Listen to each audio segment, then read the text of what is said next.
My name's John Wright, and I've been sitting here. I've been watching things on Donald Trump. Tonight, I've been watching things on Donald Trump and his wife, and the way that he acts about Donald Trump and his wife. And another thing, some of the things that Donald Trump does and his wife kind of, sends little signals and stuff that gets on my radar. And, maybe it's just the way that Donald Trump reaches down and he hooks his old lady's finger with his pinky. As he's walking along doing this little pinky thing like the JFK thing. The little pinky thing like the pinky finger of, you know, Jackie Onassis. And then he's got his Russian wife. And then this, all this here resonates to me as like this French statue that's been put in the New York harbor, by the French. And as far as I'm concerned, and as far as I've realized, the French causes a lot of trouble throughout the whole Middle East. And another thing, I think that French statue in the New York harbor, everybody looks at that, they say, oh, it's a symbol of freedom, coming into, no, actually, that's a Trojan horse. That there is just something that, here, you know what? The French have been stinking up the Middle East so much. They put that harbor in there. They put that in the harbor, and it just stinks all the same. And another thing, I think that, all the way back into the World War I's and World War II, the French was always in there doing their thing. Matter of fact, the French had an invasion one time, and the U.S. government had to come out there and tell the French they had to goddamn get the fuck out of there. And, there's a lot of things that I remember looking back. I mean, you could just look it up in history. It's there.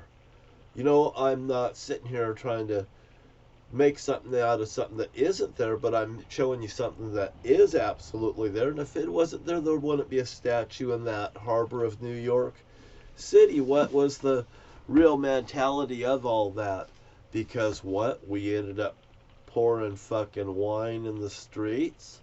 French wine in the streets. I say there's French wine to be spilled in the streets still. And it smells just like that beet red a beet. My mother used to feed me beets. And now I think of a beet, and I think of Donald Trump being beet red. I think of a lot of things that my mother and them were doing. I didn't know they were living by signs and stuff, and I didn't know that this would be just one of her crossword puzzles, because my mother was a crossword champion, just like Ernie's mother here was a championship cribbage player, which Jerry and Rich Baker also played, but there's beyond the point. I mean, another thing I talked to my friend Ernie about, I said, it's kind of a well-known fact that the Chinese and the Japanese, they was promised, you work with us to take over, America, like this. All that is a false promise, and I said, it's pretty well known that there is a deal that was made between the Germans and the Japanese, they'll come together and they'll fight the Americans. I said, gee, they better forget about all that shit. Because the Germans, they live here, they got rights, they live here, they have rights. They don't even need to give it up. And they sure don't need to give it up for somebody with the mentality that these here witches and bitches have over there in the Orient. Kim,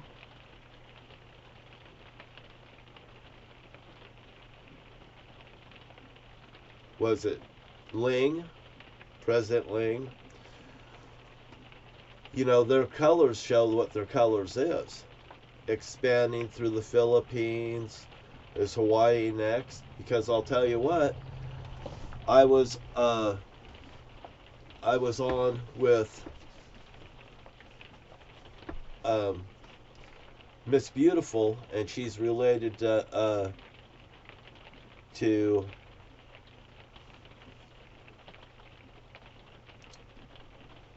oh, Taylor Swift, it's her cousin, and I like her for her. I don't like her for Taylor Swift.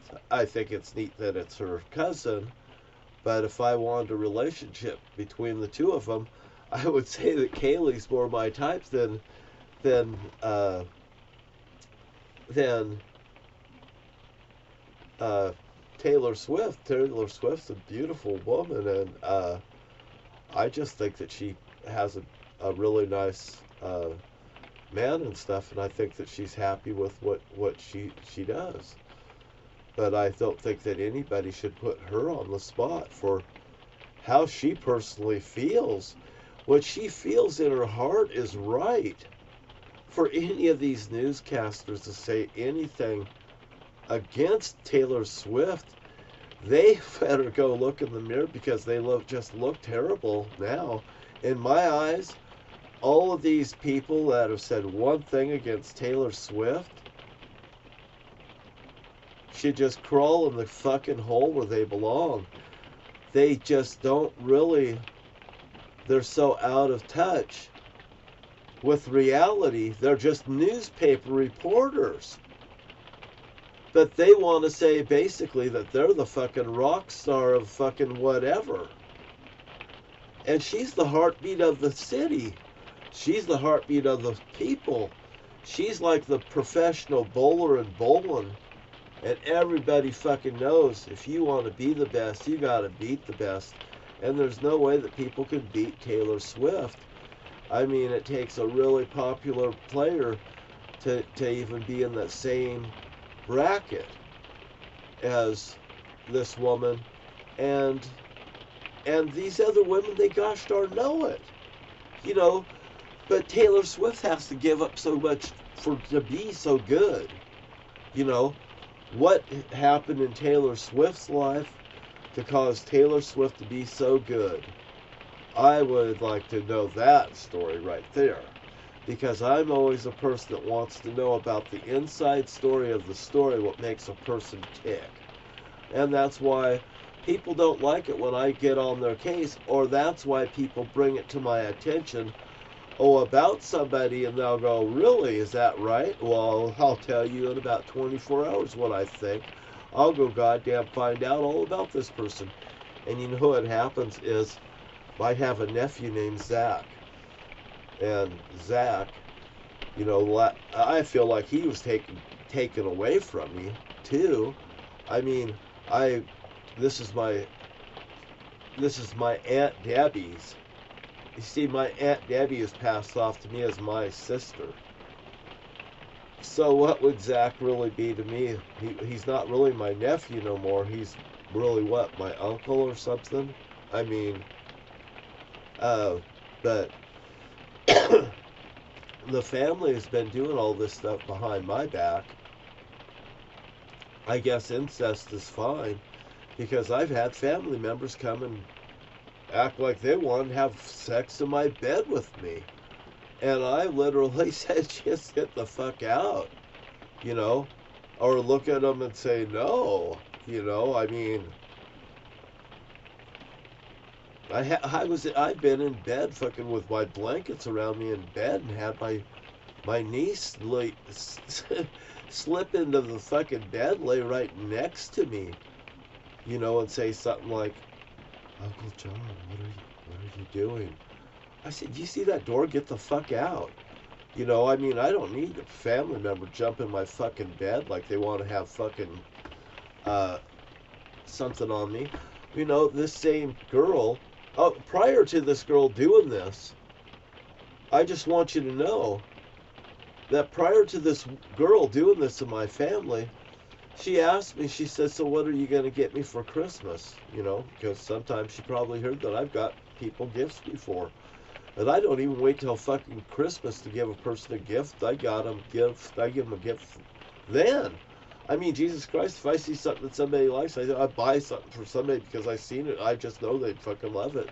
So I buy it from him. The next time I see him, I say, here, I bought this for you when I was out fucking shopping. I said I liked it. I fucking threw it back in my car. It's the first time I'm here. It's yours. I just thought you'd like it, so have a nice fucking day. So what are you up to? You know what I mean? That's what I do. No strings fucking attached. I don't give a fuck. And by the way, usually a person that does like this, something like that, or I've done that for, they've already done stuff for me in the past. Why wouldn't I fucking do something for them? But you see, my niece, she wouldn't fucking know that part of it. But she come over to my house and this is my brother Jerry's that ripped off my bowling alley stuff and that gold mine and all this stuff. So now I guess this is what the motivation is in all this too. And she even asked me she asked me if I was her dad. You mean to tell me that she would want to know if I was her dad and try to sleep with me too? How confused can this family of weirdos be? That's my brother Jerry's, supposed to be his daughter, but I guess I really thought after the fact that must be Jim's daughter instead of Jerry's daughter, because Jim was sleeping with Luann, you know. One time I had sex with my brother Jerry's wife because they set me up to have sex with Jerry's wife, because why? They murdered that boy in front of me. They just want something over me, something over me, something over me, to keep pushing me down, down, and shame myself and whatever. And you know what? Then they'd have to fucking live with it, because I didn't know nothing about sex, and I was kind of like put up to it all, and I knew the fucking truth. Well, anyway, there you go. Now, where was I at with this here whole conversation? I don't know. I'll probably have to review this and go from there, see if I'm going to even upload it. So I'm just going to cut it off here, and if it's any good, I'll name it, and I'll put it up. If not, I'll just discard it. Okay, click. That's what I'm going to do. I got off track.